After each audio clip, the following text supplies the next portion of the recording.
কেমন আছেন সবাই? আমার চ্যানেলের নতুন একটা ভিডিওতে সকলকে স্বাগত জানাই।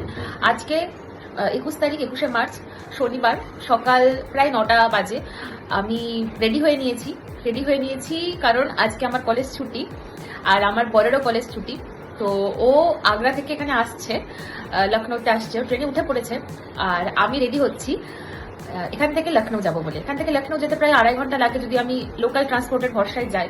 সাধারণত লখনৌ যেতে হলে আমাকে কলেজের গাড়ি অ্যারেঞ্জ করে দেয়, কিন্তু আজকে যেহেতু ছুটি কলেজের গাড়ি পাবো না, আমাকে ট্রান্সপোর্টের ভরসায় যেতে হবে। প্রায় 9টা নাগাদ আমি রেডি হয়ে গেছি। তারপরে আমি 10টা নাগাদ এখান থেকে বেরোবো, ও 12:30টার মধ্যে ঢুকে পড়বে। তো চলুন আজকের দিনটা অন্যরকম ভাবে সাজানো যাক। এই তো উত্তরপ্রদেশ ট্রান্সপোর্টে উঠে পড়েছি। খুব ভালো ব্যবস্থা এখানে, জানেন তো। এটা কিন্তু পুরো এসি বাস, মেয়েদের জন্য বসার অনেকটা সিট আরক্ষিত রয়েছে। তার সাথে আরেকটা খুব ভালো জিনিস, ওরা আপনার সময়কে খুব মূল্য দেয়।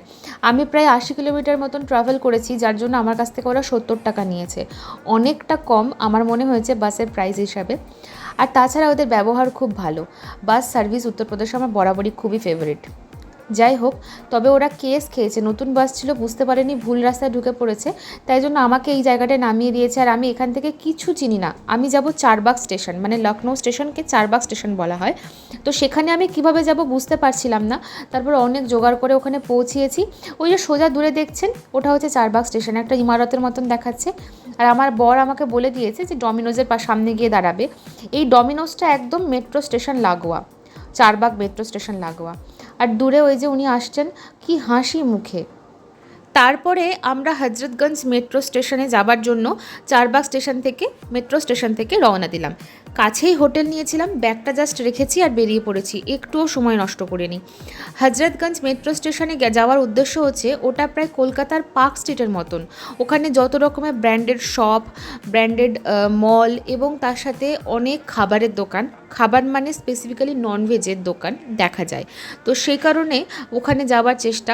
আশেপাশে অনেক জায়গা রয়েছে, লালবাগ আছে, অনেক জায়গা রয়েছে যেখানে দস্তরখানা বলে একটা ভালো জায়গা রয়েছে, ভালো রেস্টুরেন্ট রয়েছে, এগুলো শুনেছিলাম। তো এটা হচ্ছে হজরতগঞ্জের চৌরাহা, যেখানে আর কি সমস্ত বড় বড় ব্র্যান্ডস আছে।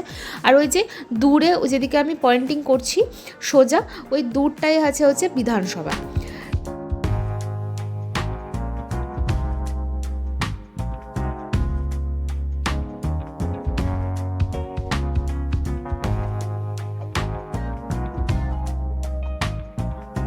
যাই হোক, পাশে বাজপেয়ী কচুরি ভাণ্ডারকে টপকে সামনে একটা বড় বিখ্যাত চার্চ আছে, সেটাকেও দেখতে দেখতে আমরা এগোলাম। কিন্তু আপনাদেরকে একদিন নিশ্চয়ই তার ট্যুর দেব। প্রপার লখনৌ ভ্রমণের গাইড পেতে চাইলে অবশ্যই চ্যানেলের সাথে জুড়ে থাকবেন। প্রায় 1 ঘন্টা ঘোরার পরে, 1 ঘন্টা নয়, 1.5 ঘন্টা থেকে 2 ঘন্টা হজরতগঞ্জের রাস্তায় শুধুমাত্র হেঁটেছি। তারপরে একটা রেস্টুরেন্টে এসেছি। কেন হেঁটেছি জানেন? ননভেজ খাওয়ার উদ্দেশ্যে। কী কারণে জানি না, সব দোকান বন্ধ। শেষ পর্যন্ত একটা দোকানে চিকেন থেকে ঢুকেছি, কিন্তু সেখানেও ননভেজ অ্যাভেলেবেল নেই। তাই কি খাচ্ছি জানেন তার রিপ্লেসমেন্টে? দেখুন, honey chilli potato, crispy chilli baby corn and momo ছিল, শেষ হয়ে গেছে। মোমো শেষ হয়ে গেছে। যাই হোক, খাই।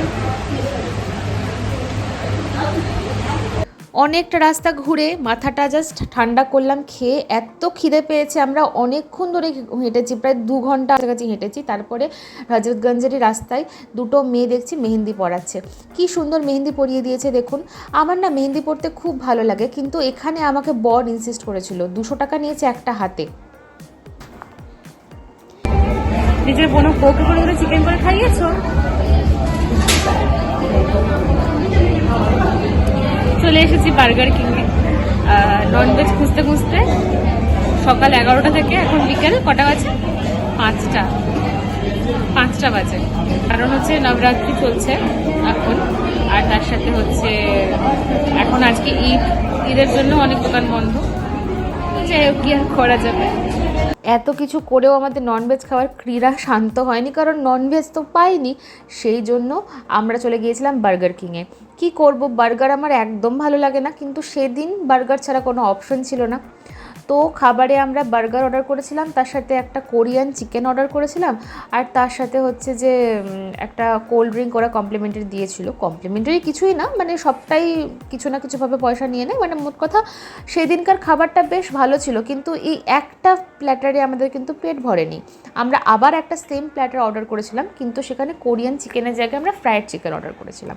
যাই হোক, বেশ ভালো ছিল, অ্যাজ ইউজুয়াল যেমন হয় আর কি।